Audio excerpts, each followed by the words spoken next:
A'udzubillahi minasyaitonirrajim. Bismillahirrahmanirrahim. Assalamualaikum warahmatullahi wabarakatuh. Waalaikumsalam warahmatullahi wabarakatuh. Alhamdulillah. Alhamdulillahilladzi arsala rasulahu bil huda wad dinil haqq liyuzhirahu 'ala ad-dini kulli wa kafa billahi shahida. Wa asyhadu an la ilaha illallah wahdahu la syarika lah wa asyhadu anna Muhammadan 'abduhu wa rasuluh. Ya ayyuhalladzina amanu taqullaha haqqa tuqatih wa la tamutunna illa wa antum muslimun. Ya ayuhan nasu ittaqu rabbakum alladzi khalaqakum min nafsin wahidah wa khalaqa minha zawjaha wa bassa minhuma rijalan katsiran wan nisaa wattaqullaha alladzi tasaaluna bihi wal arham innallaha kana 'alaikum raqiba. Ya ayyuhalladzina amanu ittaqullaha wa qulu qawlan sadida yuslih lakum a'malakum wa yaghfir lakum dhunubakum wa may yuti'illaha wa rasulahu faqad faza fawzan 'azima.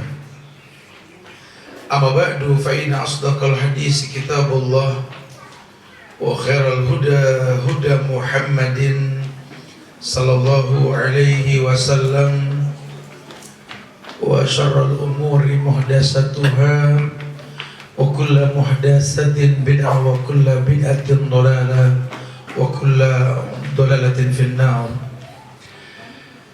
Ma'asyiral muslimin wal muslimat, sidang majelis kajian majelis taklim Salsabila yang semoga Allah muliakan dunia dan akhirat. Alhamdulillah, izin Allah kita dimudahkan berkumpul di daerah Jimbaran ini. Tapi sebelum saya minta maaf karena ada sedikit aksiden di jalan sehingga terlambat ya. Ada beberapa jembatan yang putus di daerah Karangasem, jadi kita terpaksa off-road sedikit. Alhamdulillah, Allah sampaikan kita kumpul di sini, alhamdulillah. Tapi itu kan sebenarnya ujian, ya. Karena niat kita baik. Karena banyak orang bertanya, Ustaz, ini ujian apa azab, gitu ya? Ya sebenarnya azab dan ujian ini memang dikembalikan kepada sabab itu terjadi gitu loh. Karena kalau dibilang ada orang tua pegel anaknya berantem terus, itu bukan azab. Nabi Adam juga pegel sama anaknya berantem, betul? Apa dia azab Adam? Kan? Atau Nabi Nuh si Kan'an dipanggil malah lari ke atas gunung, betul? Apa dia bilang itu azab buat Nabi Nuh? Tidak, itu ujian. Ya, kita nggak pernah tahu, cuma ada hukum sebab akibat begini kata ulama. Kalau memang itu sababnya kebaikan, terjadi keburukan itu ujian. Tapi kalau memang awalnya sebuah keburukan terjadi ujian, itu adalah azab. Makanya ada sebuah riwayat Nabi mengatakan begini, Innallaha idza ahabba qauman ibtalahum. Kata Allah, Innallaha, sesungguhnya Allah, idza ahabba qauman ibtalahum. Sesungguhnya Allah itu kalau cinta dengan satu kaum, ini kaum nih banyak, apalagi orang per orang, ibtalahum, Allah pasti turunkan bala. Bala inilah yang diterjemahkan sebagai bentuk ujian atau azab. Ya, tapi keumuman dalil juga Allah mengatakan Zuharul fasadu fil bari wal bahr bima kasabat aydin nas liyudhiqahum ba'dalladzi amilu la'allahum yarji'un. Ayatnya begitu. Kata Allah, tampak kerusakan di muka bumi ini ulah tangan manusia. Ulah tangan manusia. Nah kalau di Bogor ulah gitu jadinya gitu, ulah gitu, ulah tangan manusia gitu. Allah turunkan azab, dan sebenarnya Allah nggak ciptakan manusia untuk diazab. Seperti Allah nggak ciptakan bumi ini untuk diadakan zilzal, ya ini gempa bumi gitu ya. Karena Allah menginginkan kebaikan. Yuridullah bikumul yusra wa la yuridullah bikumul usra. Allah itu pengen yang gampang, pengen yang mudah, nggak pengen yang sulit. Kalau terjadi sebuah kesulitan, jangan salahkan Tuhan. Ya, karena manusia ini diuji oleh Allah. Tapi kalau orang yang baik, itu ikatan, itu lambang cintanya Allah. Maka ulama sering mengatakan bahwa lambang cintanya Allah itu ujian. Dulu di zaman Rasul itu, kalau di zaman Rasul itu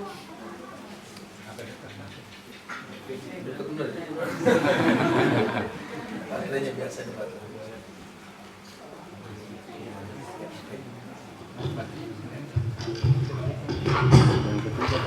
Iya. Oh, jalan tersuara.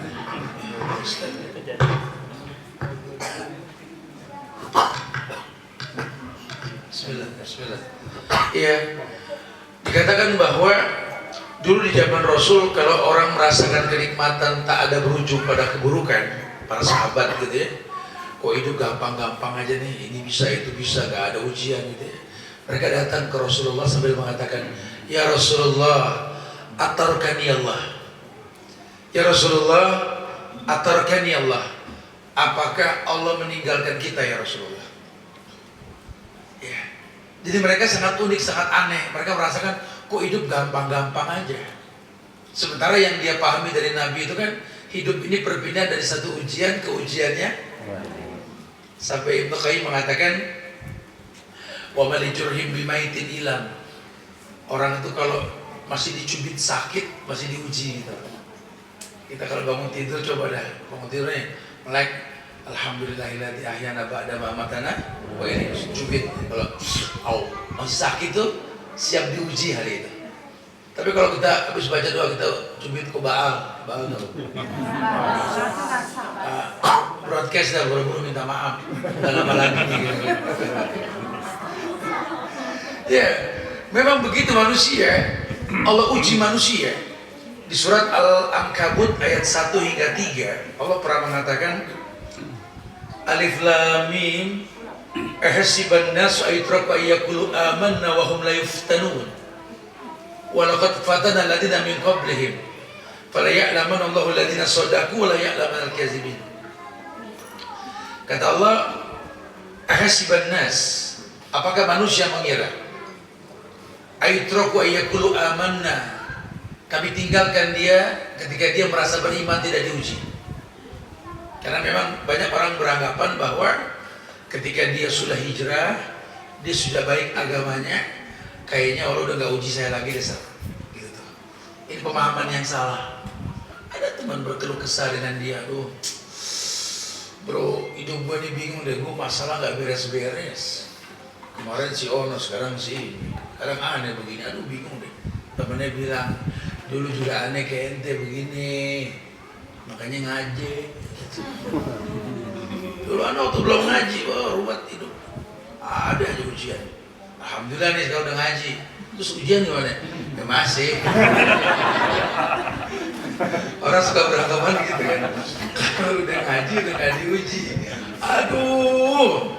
Dalam Islam ini susah ujian, senang juga ujian. Maka Allah mengatakan, ahasiban nasu ayutraku ayyakulu amanna wa hum la yuftanun. Apakah manusia mengira kalau mereka sudah beriman mereka enggak diuji? Malah dikatakan walaqad fatana alladziina min qablihim fala ya'lamanna Allahu alladziina shadaqu wa la ya'lamanal kadzibin. Padahal kalau dia mau belajar sejarah orang-orang dulu, kata Allah, kami telah uji orang sebelum kalian. Kami uji sejak zaman Nabi Adam sudah ada ujian. Semua Nabi Rasul ujiannya paling berat. Fala ya'lamanna Allahu alladziina shadaqu wa la ya'lamanal kadzibin. Dengan ujian Allah tahu siapa yang jujur, siapa yang tidak dalam iman, gitu kan. Kan orang kalau ngomong ujian, ngomong masalah itu kan gede-gedean masalah ya. Kalau bahasa kita nih kalau ngobrol, ya Allah Ustaz, tahu deh Ustaz, hidupnya ya Allah ujian kayaknya di dunia cuma aneh doang yang begini Ustaz. Limited edition nih. Kenapa ujiannya apa? Ujian aneh anak Ustaz. Anak-anak itu pada berantem mulu, padahal sekandung tadi. Ya Allah, yuk kira siapa? Kalau ujian anak berantem udah dibilang tadi, dari zaman Nabi Adam juga diuji sama anak berantem itu. Jangan suka merasa ujian cuma sendiri ya.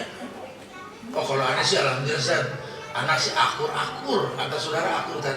Cuma kalau orang tua manggil pada melengos. Kadang-kadang kita panggil malah lari. Kayaknya di dunia cuma aneh diuji sama anak begini Ustaz. Nah, lihat Nabi Nuh diuji mirip ujiannya nggak beda kan. Jangan dibilang cuma kamu. Kalau ente kenapa? Kalau anak ya Allah Ustaz, ujian anak bini Tad. Bini dia bilang. Ini laki yang ngomong. Istri Tad, istri anak ujian banget buat anak Ustaz. Aduh Ustaz ya Allah, di dunia kayak cuma anak yang diuji sama istri kayak begini. Dia lupa cerita Nabi Ayub yang ditinggal sama istrinya dalam kondisi miskin, hancur, korengan, jorok dan lain-lain. Dia lupa ujian Nabi Lut ketika pengkhianatan istrinya. Dia lupa perempuan yang pertama kali kafir, ingkar pada suaminya, istrinya Nabi Nuh alaihissalam, betul? Diuji bukan tidak. Yang perempuan nggak mau kalah, aneh juga tadi diuji tadi, nama dia lelaki kan. Lelaki aneh uji tadi. Ada 20 tahun nikah, ujiannya cuma dia doang. Gila-gilaan ujiannya. Bu, bukan cuma ibu yang diuji sama suami, Bu. Bahkan ada yang namanya Asia. Pernah dengar nama Asia? Siapa itu? Bininya Fir'aun. Kira-kira suami ibu sama Fir'aun galakan mana? Kalau boleh jujur gitu loh, ini manusia paling kejam di muka bumi yang pernah Allah ciptakan tuh Fir'aun. Istrinya penghuni surga, Asia. Semua manusia diuji. Tapi dikatakan tadi, "Fala ya'lamanna Allahu alladziina shadaqu wa la ya'lamanna al-kadzibin." Makanya Allah uji manusia, Allah pengen tahu siapa di antara kalian yang jujur, siapa yang tidak. Kalau orang sudah kenal Allah, dia akan berhusnuzon. Dia punya Allah yang memiliki nama, dan nama Allah tidak ada az-zalim. Ar-Rahman, Ar-Rahim, Al-Malik, Al-Qudus, Az-Zalim. Ada nggak zalim? Nah, karena memang Allah nggak pernah berbuat zalim. Bahkan Allah mengatakan, apa Allah bohong? Ya enggak lah ya.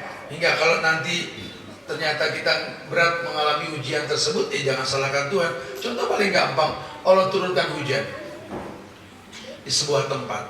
Kan karakter manusia beda-beda. Ada yang hujan turun, ya Allah hujan, ya Allah masaiban nafian, ini yang paling cakep nih. Ya. Ada lagi yang ya hujan gitu ya. Aduh, ya Allah hujan, nama hujan sih Allah. Udah semalam tuh perakhiran cuaca agak hujan gitu ya. Ini orang mengira-ngira. Ada yang berkeluh kesah, ada yang bahagia, ada yang senang. Karakter orang berbeda. Padahal Allah turunkan hujan dalam Quran apa? Wa nunazzilu minas sama'i ma'an. Kami turunkan air hujan dari langit. Tujuan apa? Litahhirakum bi. Ada standar untuk mensucikan kalian. Yudhiba ankum rijza syaitan, untuk membuat tenang orang yang gampang tergoda setan. Liyarbitu ala qulubikum, hujan bikin kalian kompak, makin akrab, makin dingin, makin asik. Liyusabbita bihil aqdam, hujan menguatkan kaki. Orang dulu anak kecil jalan di embun, jalan di hujan bisa lancar jalan. Gak ada baby walker zaman kita, betul bambu muter-muter. Allah punya peruntukan gitu loh. Cuma yang jadi permasalahan karena memang kita ini nanggung-nanggung belajar, jadi kita nggak tahu ada misi di balik ujian tersebut gitu loh. Karena ujian lambang ikatan. Contoh beginilah yang paling gampang. Ada seorang ayah dengan anak yang marah-marah di depan gerbang sekolah. Satu yang bingung, saya nggak ada mana-mana di sekolah, kurang ajar di guru-gurunya. Ada kata satpam, Pak, lagi pada ujian, Pak, jangan berisik, Pak. Itu masalahnya. Anak saya tidak boleh ikut ujian di sini. Loh, kok bisa begitu, Pak? Saya nggak tahu. Emang anak Bapak sekolah di sini? Enggak. Nah, tidak ada ikatan sama sekolah, minta diuji, ajib gak? Ini unik ini orang gitu loh. Makanya orang kalau nggak kenal Tuhan kemudian merasa aman saja, waduh, ini bahaya sekali. Takutnya istidraj. Karena ada pertanyaan di masyarakat, Ustaz.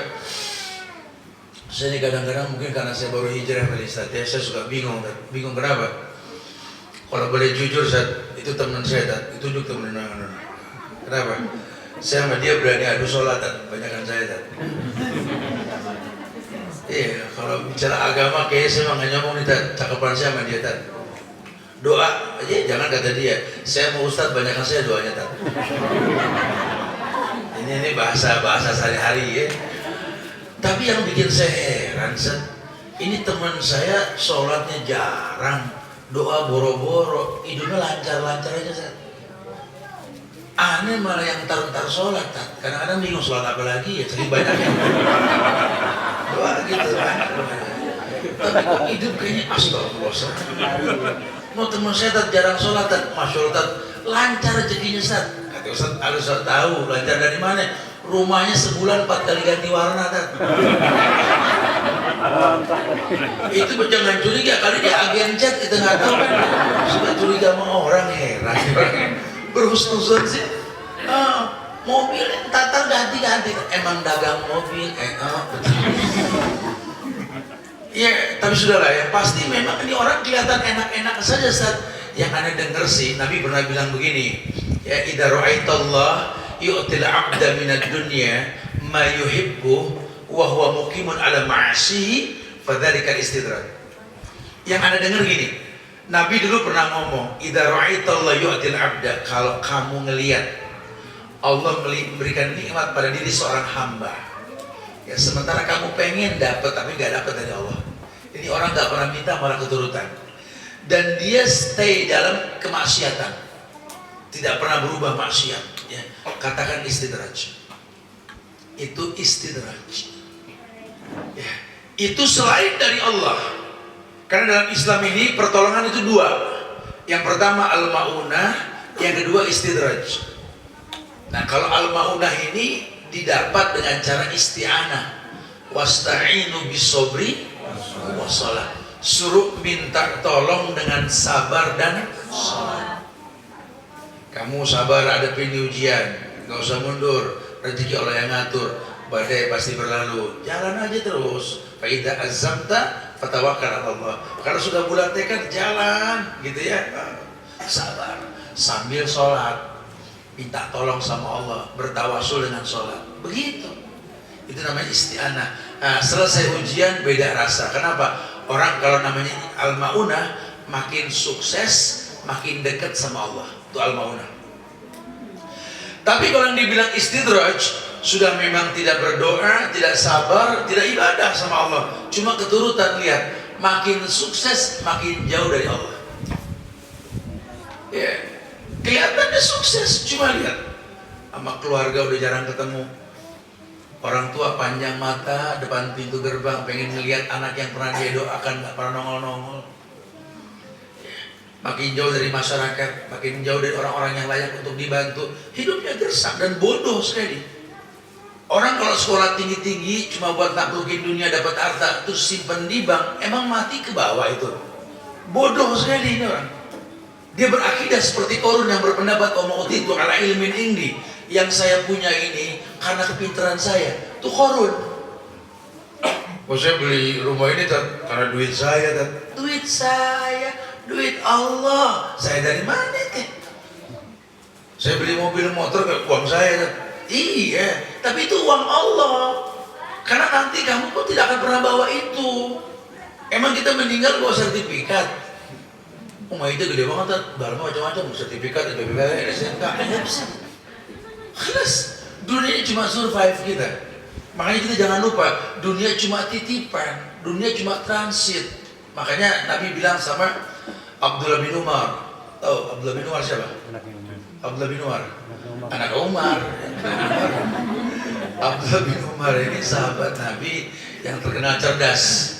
Di zaman kecilnya ini senang sama Nabi, sama mengikuti penampilan Rasul. Anak Umar bin Khattab. Nabi bilang sama Abdullah bin Umar, ya fulan, ya gulam, kun fid dunya ka'annaka gharib fa'abir sabil. Jadilah kamu di dunia ini gharib, orang asing, atau abir sabil, atau sekedar lewat. Ini Nabi yang ngomong loh, bukan kaleng-kaleng berarti ini. Kun fid dunya ka'annaka gharib atau abir sabil. Jadilah kamu di dunia ini gharib, orang yang asing, nggak perlu tenar di dunia. Karena terkenal juga kalau mati dilupain sama orang kan, gharib, jadi orang asing. Makanya Aisyah radhiyallahu anha mengatakan, andai tak ada yang mengenal diriku. Abu Bakar penghuni surga pun mengatakan, andai aku seperti kayu yang dibakar menjadi arang dan debu tertiup angin, hilanglah aku. Andai aku seperti itu. Kata Umar bin Khattab, andai aku seperti pasir di tengah gurun Sahara yang kering terhembus angin pun hilang dari pandangan mata. Andai aku seperti itu. Mereka tahu dunia ini gak menjanjikan. Maka ketika Nabi mengatakan umru ummati baina sittin wa sab'in, umur umatku ini paling pendek, bukan nakut-nakutin. Baina sittin wa sab'in, cuma 60 70. Umatku paling pendek umurnya, sittin wa sab'in. Kalau zaman Nabi Ibrahim 550 tahun, Ibrahim sunat aja umur 80. Betul? Kita batas umur kita 60 70 kata Nabi. Aqallu zada min zalik, sedikit yang lebih dari 70. Mudah-mudahan kita tergolong yang sedikit ya. Amin. Kita minta umur panjang juga kadang-kadang cuma minta doang. Didoain mah takut. Kisah nyata, saya doa itu orang benar-benar. Ada orang berdoa di masjid sering sampai dengan bahasa yang gampang ini. Ya Allah panjangkan umurku ya Allah, ya Allah panjangkan umurku ya Allah. Ada tiap nih orang berdoa dengerin, ini minta umur panjang. Lu ini orang bantuin doa gitu ya. Namanya orang Islam, semua orang Islam sering mendoakan kan. Ya Allah, ini orang sering minta umur panjang ya Allah. Kasih 200. Aku udah minta umur panjang, itu 200 kan. Tetanggaannya 80 kan dituntun. 85 wheelchair didorong kan. 200 diseret. Murah kan. Ini orang cuma minta umur panjang, didoain takut tuh kita tuh kadang-kadang tuh, betul? Cuma pengen, cuma dikasih bingung. Ini kita nih. Masya Allah, kita ketemu orang macam-macam kayak begini, cuma 200 tak kepanjangan banget ya Allah. Ada 5 tahun sama dia udah enak, gimana 200 tak bisa. 200 itu semuanya berapa? Ya terserah Allah dah. Gitu. Berarti kita nggak bicara jumlah bilangan angka, kita bicara kualitas umur berapa? Mau umur berapa terserah Allah deh. Cuma kan Allah panggil dengan bahasa satu, ya ayyatuhan nafsul mutmainnah.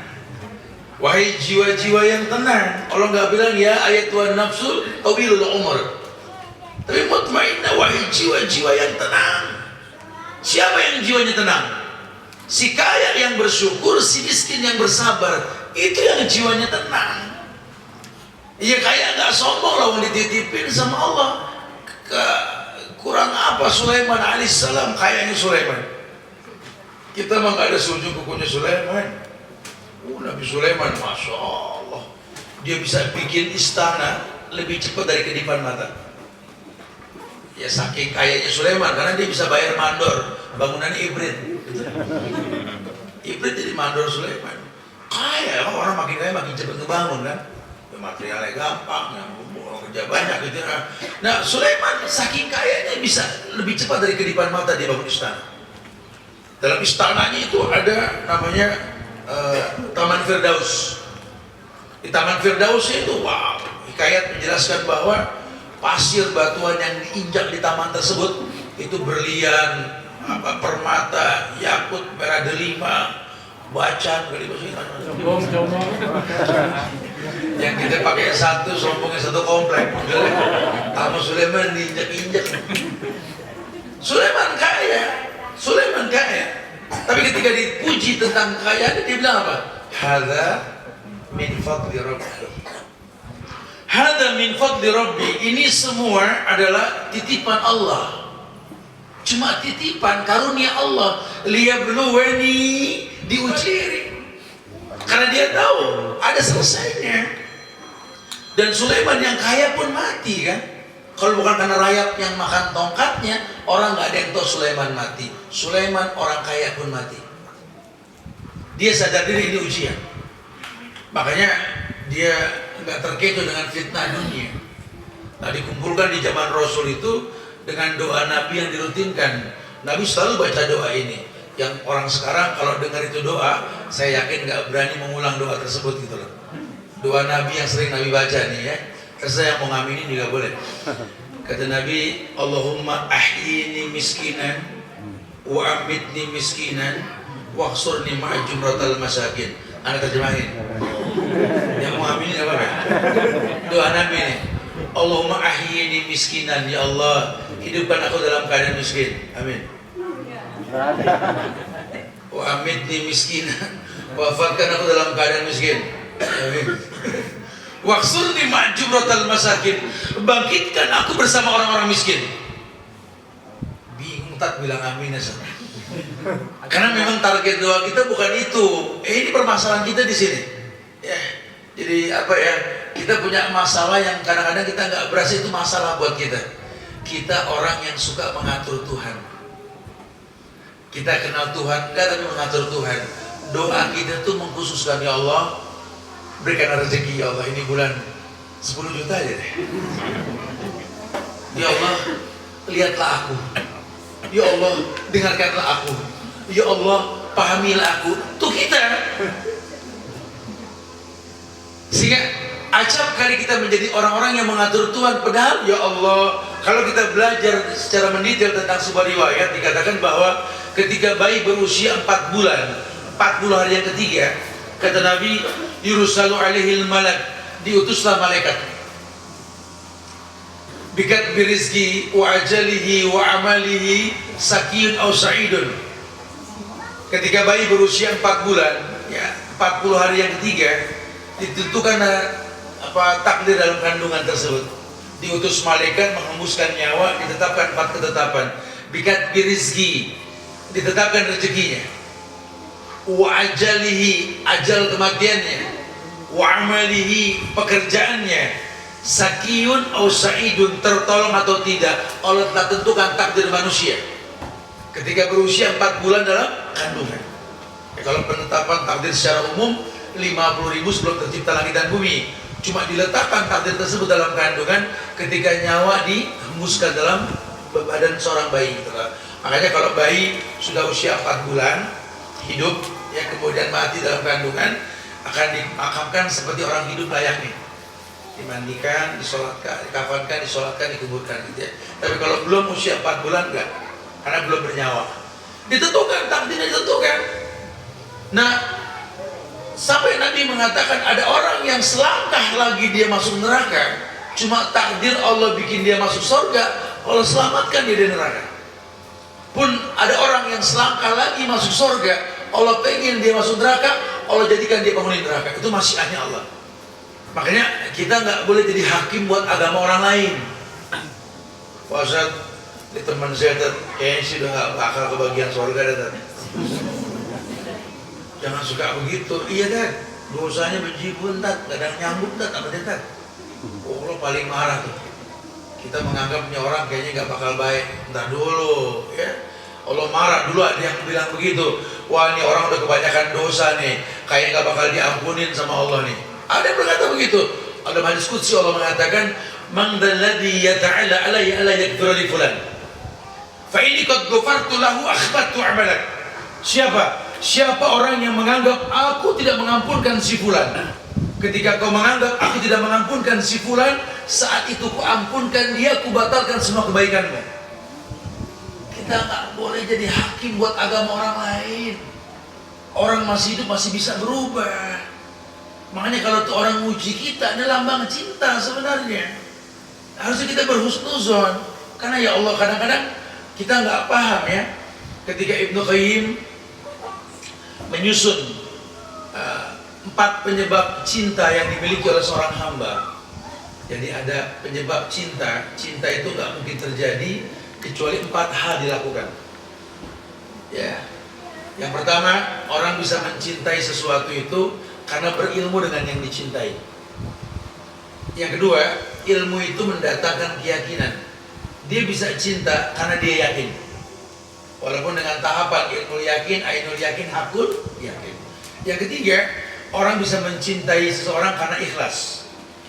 Ya, dia tahu ilmu yakin menimbulkan keikhlasan. Dan yang keempat, yakni orang bisa cinta karena kejujuran. Nggak ada yang dikurangi, nggak ada yang ditambah.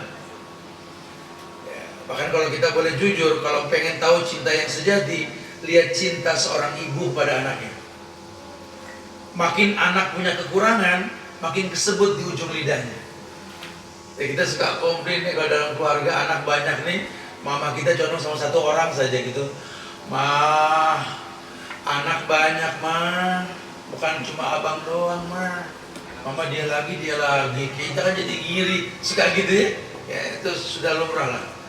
Ya orang tua sering digituin pun akan jujur. Nah denger ya, nanti kalau kamu jadi orang tua kamu baru tahu Kenapa mama di posisi seperti ini?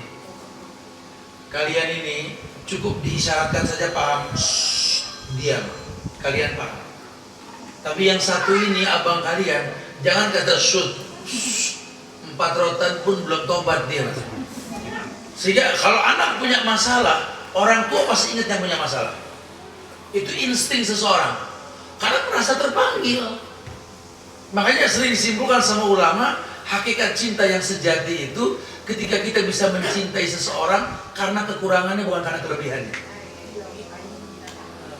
Apa sih yang bikin kamu suka sama dia? Ya sebenarnya sih nggak ada ya. Cuma ya apa ya? Kayaknya cuma saya doang yang tahu kesalahan dia gitu. Orang lain nggak ada yang tahu. Herannya saya terus yang lihat, makanya saya terpanggil aja untuk menjadi bagian kesempurnaan dia. Dia berpikir seperti itu gitu. Bukan menjadi hakim pada kekurangannya, bukan. Makanya Ibnu Qayyim itu membuat satu buku namanya Raudatul Muhibbin, taman-taman orang yang jatuh cinta, membahas masalah cinta ini. Dan cinta di Islam ini timbul karena tadi 4 hal: ilmu, yakin, ikhlas, jujur, bicara cinta. Ini kita alokasikan cinta ke Allah. Kalau cinta ke manusia ini umum banget ya. Karena kenapa sih orang kok sampai nggak demen sholatan? Padahal sholat lambang cinta. Kan isti'anah kita kan gitu. Ya ternyata memang dia nggak kenal Allah. Dia cuma ngaku hamba Allah tapi nggak hafal nama Allah, nggak tahu rububiyahnya, nggak tahu uluhiyah, apalagi asma wa sifat. Makanya ketika diuji dengan ujian yang berat, dia suuzon sama Allah. Kalau diuji dengan senang, baru dianggap Allah CS sama dia. Ini lumrah, ya manusiawi. Kalau orang yang nggak kenal Allah, di situ ditekankan bagaimana caranya kita kenal Allah dengan cara yang betul. Atau kalau kita mau bicara cinta kepada yang lain pun sama. Ini anak sekarang soalnya gampang bilang cinta. Ya, ketika ditanya kenapa kamu cinta dia, nggak ada yang bisa jawab. Kenapa? Tahu Ustaz, artinya kayak gimana? Ta'aruf. Tak kenal maka ta'aruf. Begitulah. Ta'aruf itu cari tahu supaya kenal. Kenapa kita ini nggak pernah bosan diomelin sama orang tua kita? Karena terlanjur cinta karena dia. Segala-galanya orang tua kita nih kebayang kebaikan dia sama kita. Diapain aja kita kepikiran sama dia. Maka semakin kita berilmu, makin kita tahu, ya Allah, kalau dibilang kesel sih kesel sama orang tua. Andai aku bisa memilih takdir, aku pengen minta sama Allah jadi anak Rasul. Andai bisa memilih, cuma kita nggak bisa memilih. Andai aku bisa memilih, aku pengen jadi anaknya Abu Bakar, Umar, Utsman, Ali. Jadi anaknya Umar Ibn Khattab, ya Allah, setan aja lari. Andai aku bisa memilih, aku pengen jadi anaknya Sulaiman. Udah nggak kenal lagi kreditan kita. Cuma ya mau bilang apa, itulah ayah kita, itulah orang tua kita. Yang terkadang anak terlahirkan dengan 2 fungsi. Fungsi yang pertama, orang tua bermanfaat buat dia. Tapi fungsi yang kedua, nggak sedikit melahirkan seorang manusia di muka bumi ini yang kelak bakal bermanfaat buat kedua orang tuanya. Maka Nabi mengatakan dengan umuman dalil bahwa khairun nas anfa'uhum, sebaik-baik manusia yang paling bermanfaat buat manusia lainnya. Khairun nas anfa'uhum linnas. Orang hebat itu orang yang berpikir bagaimana bermanfaat, bukan mengambil manfaat. Walaupun boleh kita mengambil manfaat, cuma kalau dia berpikir bagaimana bermanfaat buat orang lain, ini izzah, ini harga diri. Aliyadul uliya khairun min yadis sufla. Di mana dia letakkan posisinya, tangan di atas lebih mulia daripada tangan yang di bawah. Izzahnya timbul dengan sendirinya.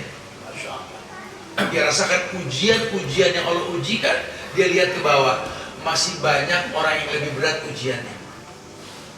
Kalau dia lihat ke atas, memang dia banyak komplain sama Tuhan nanti. Ya Allah, kenapa sih teman aku kayak nggak pernah diuji banget gitu loh.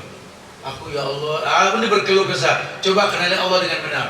Karena kalau boleh jujur, ujian kita saat ini, orang dulu pernah mengalami ujian tersebut. Ya jangan dianggap bahwa orang dulu nggak pernah diuji. Bahkan ujian orang terdahulu lebih berat. Cuma perhatiin deh, ya, ujian Adam itu kan berat. Selain anaknya setelah dia di dunia, Adam itu pernah di sorga loh. Kita kan baru ngayal sorga, baru minta sorga. Adam pernah di sorga. Dan ujian yang paling berat apa? Tergoda rayuan syaitan melalui pasangannya. keluar dari surga. Itu ujian berat buat Adam. Kenapa? Karena di dunia dia nggak ada persiapan. Ya, nggak ada persiapan. Kalau punya ilmu mah mending ya. Sampai dalam kondisi nggak pakai baju selembar pun, nggak tahu bagaimana cara masak, bagaimana cara bertahan hidup. Di surga kan terfasilitasi. Berat loh jadi Adam dulu itu.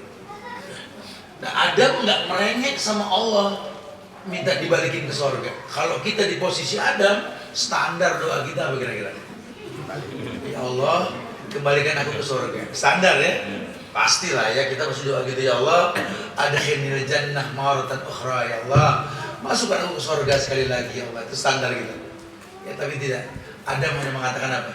Rabbana zalamna anfusana wa in lam taghfir lana wa tarhamna lanakunanna minal. Artinya apa? Ya Allah, masukkan aku ke surga. Zalamna anfusana, kami telah berbuat zalim. Wa in lam taghfir lana, kalau kamu tidak ampunkan kami ya Allah, kami rugi.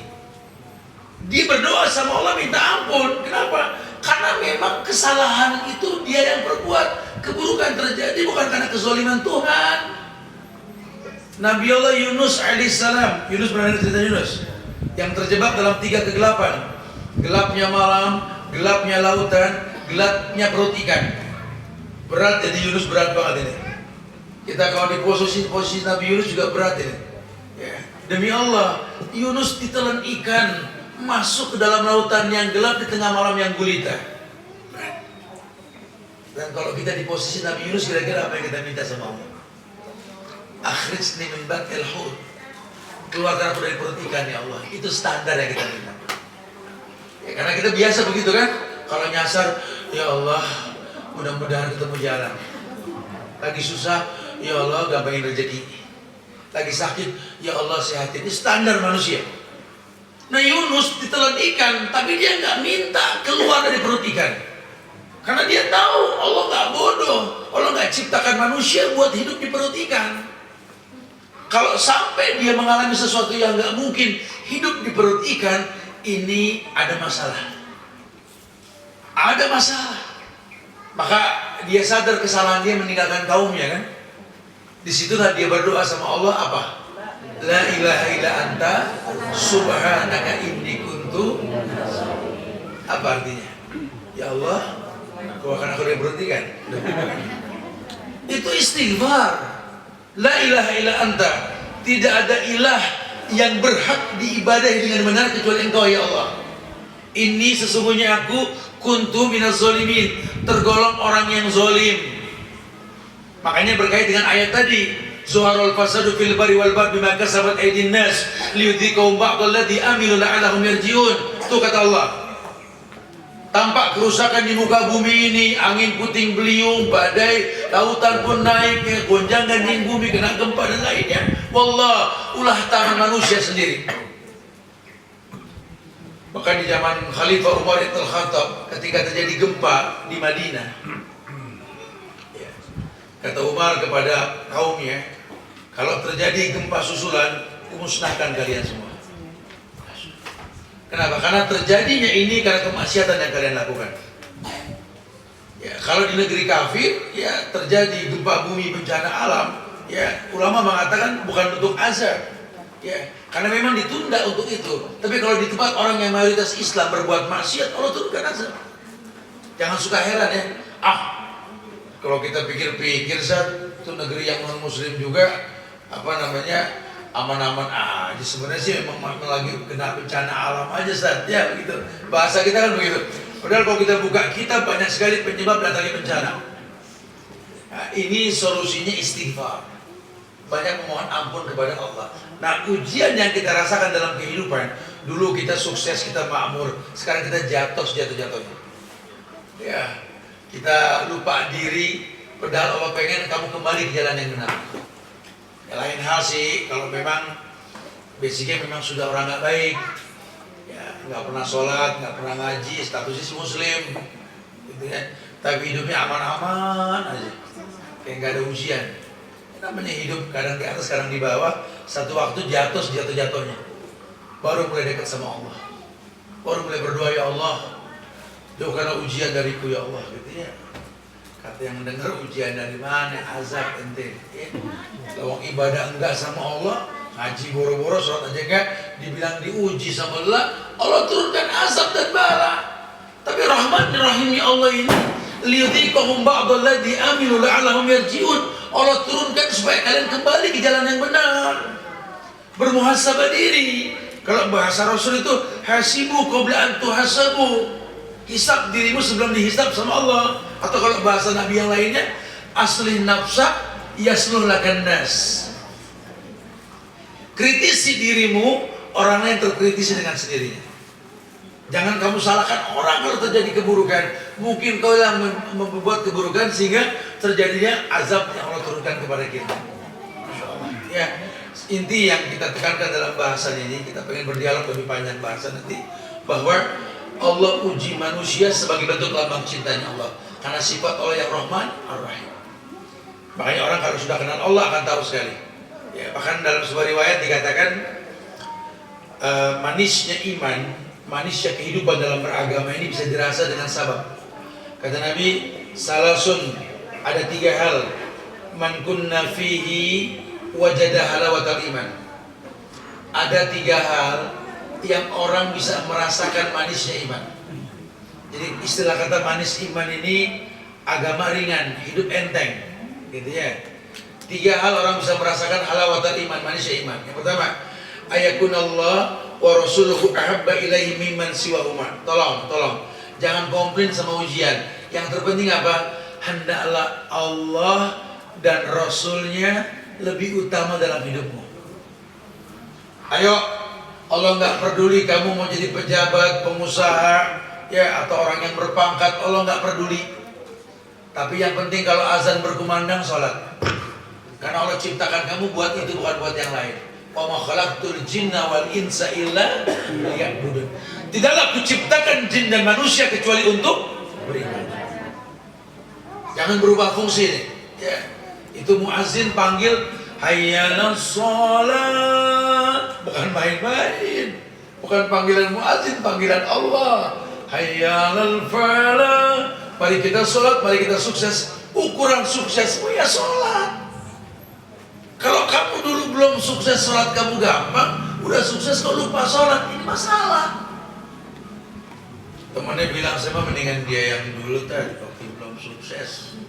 Masjid mana yang dia nggak masukin tadi? Temannya marbot sama takmir. Orang dia sukses tadi, masjid jarang dimasukin. Kita bilang bro kemana aja nggak sholat pagi. Aduh susahnya udah nggak kayak dulu.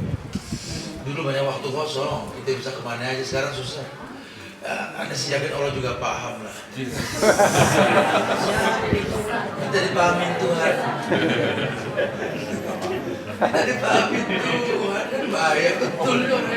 Waduh. Ya, siapa sih kita? Lawan manusia ini ada selesainya. Kita umur 1000 tahun kayak Nabi Adam juga mati. Bahkan lebih dari 1000 tahun kayak Nabi Nuh pun mati. 500 tahun kayak Nabi Ibrahim pun mati kan? Artinya mati. Anda mau umur panjang mati, atau Anda mau orang kaya kayak Nabi Sulaiman tadi mati, betul? Atau Anda yang merasa kuat? Ada orang yang paling kuat, orang pernah ciptakan siapa? Fir'aun tadi, itu paling kuatnya orang itu. Makanya diutus Nabi itu Nabi yang paling kuat. Enggak pinter ngomong, pinter mukul. Musa itu. Dia bawa jubir namanya Harun, adanya itu untuk ngomong, karena Musa itu cadel. Wahlul 'uqdatam min lisani yafqahu qawli. Dia minta digampangkan ngomong, cadel. Masih kecil dikasih besi panas sama Firaun lidahnya. Ya. Orang paling kuat. Kalau lagi ziarah langsung sholat, main sholat dulu. Dan kuburan tadi takut. Karena lagi bagus ziarah bu. Memang seperti itu, suruh ingat mati. Kafa bil mautin nasihat. Cukup maut sebagai nasihat. Supaya kita sadar diri, memang itulah kehidupan.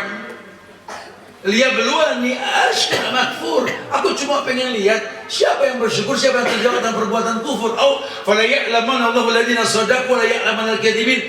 Ujian tersebut akan menjadi sebuah lambang cinta. Ketika kau diuji sama Allah, lebih dekat ke Allah atau lebih jauh? Karena hukum asal manusia, hukum asalnya ini, kalau diuji makin dekat sama Allah. Saya contohkan begini. Kita nih diuji sama anak. Pakai anak ya, yang udah punya anak, yang belum semoga digampangin insyaallah ya. Banyak bener belum kali. Kita udah punya anak. Anak masih lucu tuh anak, betul-betul lucu tuh anak, ya Allah. Kita kalau doain anak lucu itu cuma Rabbi habli minas sholihin. Enggak ada seriusnya di muka. Rabbi habli minas sholihin. Rabbi habli minas sholihin. Anak belum ngegoda kita. Belum ngegado hati kita nih anak. Nah, anak gedean dikit, nah mulai pecah suara tuh, terus mulai nunggu tuh ya, mulai kita panggil, mulai ngos, ngedebat kita, mulai bikin pegel. Tuh anak ujian buat kita, betul?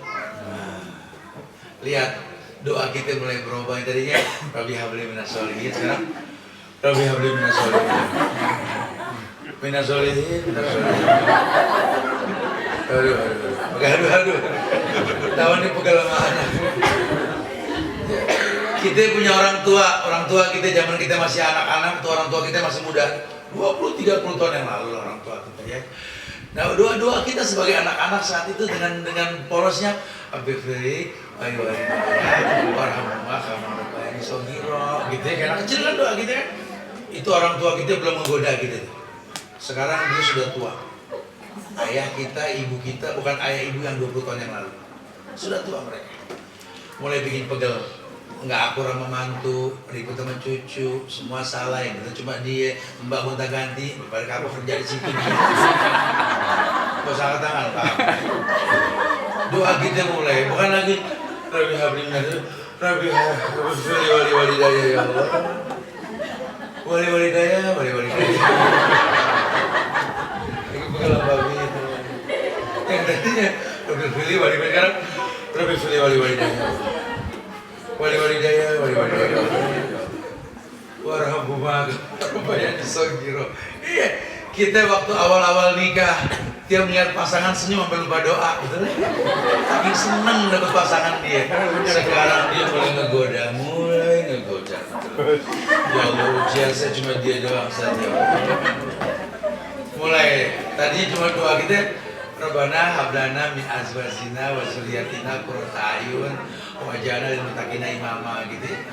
Sekarang diuji sama pasangan mulai baik diucap maupun tulisan dalam status. Hablana min azwajina wa dzurriyyatina.